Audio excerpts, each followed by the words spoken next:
Reach into any pantry in this country, past the flour tin and the vinegar jug, and somewhere in the back you will find a small yellow cardboard box, the corners softened, the writing on the front the same as it was on your mother's box and your grandmother's box before that. Plain baking soda. $1 and change at any grocery store, and most folks use it for the cakes and the funny smell in the icebox and never once carry it out to the garden. But there is a fair bit of quiet soil science out of Cornell University, and a whole tradition older than the county extension office ever was, that says this little yellow box is one of the most useful things a home gardener can keep in the potting shed.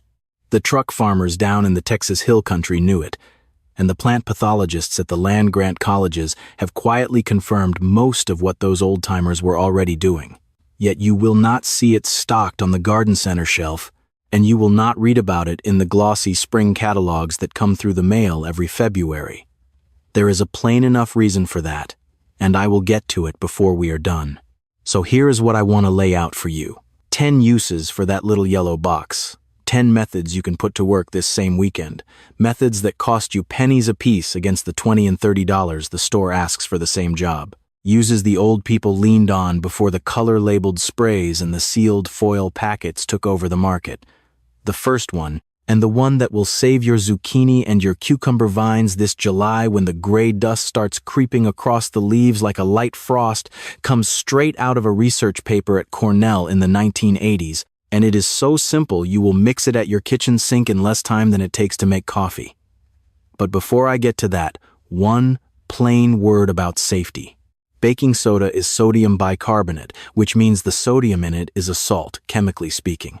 In the small measured amounts I am going to give you today, it is one of the gentlest things you can carry into a vegetable bed. But dumped in by the cupful, or sprayed at 3 or 4 times the strength I tell you, it will burn a tender leaf clean off, and it will build up in the soil enough to sour a good patch for the better part of a year. So measure in level spoons, mix into the full amount of water, and never once eyeball it. Used right, it is as safe as bread. Used careless, it does real harm. Mind that, and it will serve you as it served the old folks. Here is the first use, and you can do it this very afternoon if you have a squash vine going soft under that gray dust. What if I told you that the same box that sits next to your baking powder is one of the most effective home fungicides for powdery mildew on the whole American vegetable patch? It is, and the mechanism is quiet and clever. Powdery mildew is a group of fungi with one narrow requirement. The spores can only germinate on a leaf surface where the pH sits below about 8. When you spray a mild alkaline solution over the leaf, you shift that surface up into the range where the spore will not germinate at all. The fungus does not die on the spot. Exactly. It simply cannot get a foothold on the tissue anymore, and the new growth that comes in from that point on comes in clean. The recipe is 1 heaping teaspoon of baking soda, about a teaspoon of a light horticultural oil or plain dish soap, and a gallon of soft water. Shake it hard in the sprayer until the powder is fully in solution, then spray in the cool part of the morning, both sides of the leaves, until the drip runs off. Reapply every 7 to 10 days through the heat of summer, and after any hard rain that would have rinsed it away. That is the whole business. Here is where most folks go wrong, and this is the mistake I want you to hear plain. They spray at noon on a hot July day with the sun beating down on those broad squash leaves, and the whole mixture concentrates as the water evaporates, and by evening the leaves are yellow and curled at the edges. You have to spray early or late, when the leaves can drink the film slowly and dry without stress. And you have to include the oil or the soap. This is the part almost every online recipe leaves out, because without it the water beads up and rolls off and does nothing at all. The Cornell researchers who wrote up this method decades ago were very particular about that oil, and every gardener who has skipped it has come back later saying the spray did not work. It works, but it wants the oil. Now, the plain reason you have never seen this on a garden center shelf next to the copper fungicides. There is no way to patent a box of baking soda. Anyone can buy it for $1.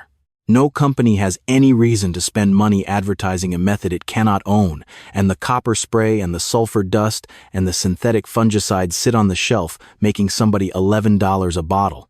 So the Cornell formula quietly stays in the university publications where hardly anyone reads them, and the shelf gets the loud package with the pictures on the front. That is not a scheme anybody had to plan. It is just what the shape of the money encourages. And the little yellow box got left off the shelf because no one profited by putting it there. The second use goes deeper than the leaf, right down into the soil itself. And this is where a different kind of quiet biology takes over.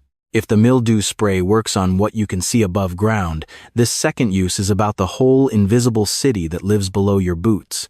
You may already know that the soil under a healthy garden is not just dirt. It is a working population of bacteria, fungi, protozoa, and mites, most of them microscopic, most of them living in the top 6 inches, and all of them extremely particular about the pH of the ground they live in. Dr. Elaine Ingham, working out of Oregon State back in the late 1980s, mapped this whole network out and named it the soil food web. And every serious composter I know has been quietly quoting her for over 30 years now. What Ingham showed, plain and simple, was that most of the beneficial bacteria that break down organic matter and feed it back to your plants prefer soil sitting between about 6.5 and 7 2/10 on the pH scale. Slip below that into strong acidity, and the bacteria go dormant. The fungi take over. The nutrients lock up. Your compost pile smells sour, and your tomatoes go yellow between the veins because they cannot pull the nitrogen out of dirt. The bacteria are no longer breaking down. Here is the second use of the box, then. It is a fast, free field test to tell you which end of that pH scale your soil is really sitting on. You take a shallow scoop of dry garden soil, put it in a clean glass, add just enough distilled water to make a slurry, and sprinkle a level half teaspoon of baking soda over the top. If it fizzes, even mildly, your soil is acidic, and the more it fizzes, the more acidic it is. If it sits there flat, your soil is neutral or alkaline, and you would need a different test with plain vinegar to tell which one. Simple as that. No mail-away kit, no $30 meter with the probe that never gives you the same reading twice. A scoop, a splash, and a spoonful. My grandmother did this at the kitchen table with a jelly jar, and never once bought a soil test in her life. And there is a small, quiet use that comes right along with it. If your compost pile has ever gone sour on you, that ammonia-like sharp smell coming off the top when you turn it, that is the pH tipping too low and the wrong microbes taking over. A light dusting of baking soda over the top layer, a good half a cup for a pile the size of a wheelbarrow, and turned in with a fork, will bring the pH back up and let the good bacteria take back over. Do not overdo it. The pile will tell you when the smell shifts back to that clean, earthy note. Here is the mistake most folks make with this whole business, and it is the mistake I want you to remember. They test one spot in the garden and assume the whole bed is the same. Soil pH varies wildly across 10 feet, especially in old gardens with different compost inputs and different histories of watering and mulching. So, test 5 or 6 spots. Mark them if you have to. The little yellow box is cheap enough that you can afford to be thorough. The quiet truth is that most of what your plants eat, they do not eat directly from the fertilizer bag. They eat what the bacteria and the fungi have already broken down and handed to them, one molecule at a time. Get the pH right, and the whole underground city goes back to work for free. Now the third use rises to a bigger stake, because it deals with a plant disease that has broken more American gardeners' hearts than almost any other, and it is a disease the roses in your front yard know all too well. Black spot-on roses. Those small, round black lesions on the leaves that spread and yellow and drop the whole plant bare by the end of July. The catalogs sell you a whole shelf of fungicides for it. Some of them work. Most of them cost you between $12 and $18 a bottle and want to be reapplied every 2 weeks all summer long. And here is what almost none of those bottles will tell you plainly. In 1985, a plant pathologist by the name of Dr. R. Kenneth Horst, working at Cornell, published a paper showing that a weekly spray of sodium bicarbonate combined with a horticultural oil suppressed black spot on roses almost as effectively as the commercial fungicides of the day. The same paper covered powdery mildew on roses under the same treatment. Horst is a named figure in rose research, and his work has been quietly cited in academic papers for 40 years now, while the general public has almost never heard of it. The reason it works comes back to the same pH principle from the first use. The fungal spores that cause black spot, Diplocarpon rosae times is the scientific name, cannot germinate on a leaf surface that has been shifted alkaline. Spray the roses through the summer, and you keep the leaf hostile to the spore for the whole season. The recipe is nearly the same as the powdery mildew formula, with a small adjustment: 1 tablespoon of baking soda, 2.5 tablespoons of horticultural oil, and a gallon of water. The reason the oil ratio goes up for roses is that the waxy cuticle on a rose leaf is heavier than on a squash leaf, and the oil helps the solution spread and stick. Spray in the early morning, top and bottom of every leaf, every 7 days from the first flush of growth in spring until the first hard frost. And here is the mistake that undoes gardeners who try this and give up on it. They spray once, maybe twice, and then get busy in June and stop. Black spot does not care about your schedule. It will come back the moment you skip. It is a disciplined sport. Set a day. Saturday morning is what I do, and treat it like feeding the dog. The same treatment, at the same ratio, will suppress early blight on tomato foliage. If you catch it in the first week, you see those small brown target-shaped spots on the lower leaves. Tomato early blight is caused by Times Alternaria solani, a different fungus entirely, but it responds to the same alkaline leaf environment. That is a use worth $11 a season on tomato dust alone. And here is a quiet truth almost nobody says out loud about home fungicides. Most of what you buy in a bottle is doing exactly this same job. They are just delivering a different alkaline compound at a higher price point in a smaller bottle. The mechanism is the mechanism. The box on your pantry shelf does it for pennies. The fourth use is the one you can pass down.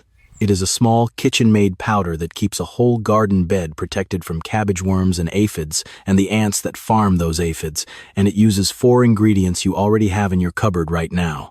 This is the recipe worth pinning on the barn wall.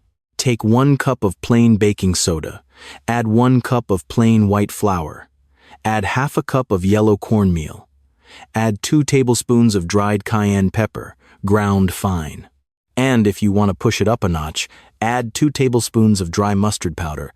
Stir it all together in a coffee tin with a plastic lid, punch a dozen small holes in the lid with the tip of an old case knife, and you have a shaker that will do the work of half a garden shelf. Each ingredient earns its place, and I want you to understand why so you can respect the ratios.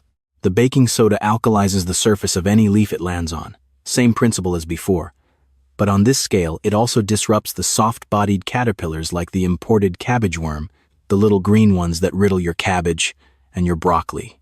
When they crawl across the dusted leaf and consume any of it while feeding, the alkaline shock is more than their gut chemistry can handle, and they stop feeding within a day and drop off.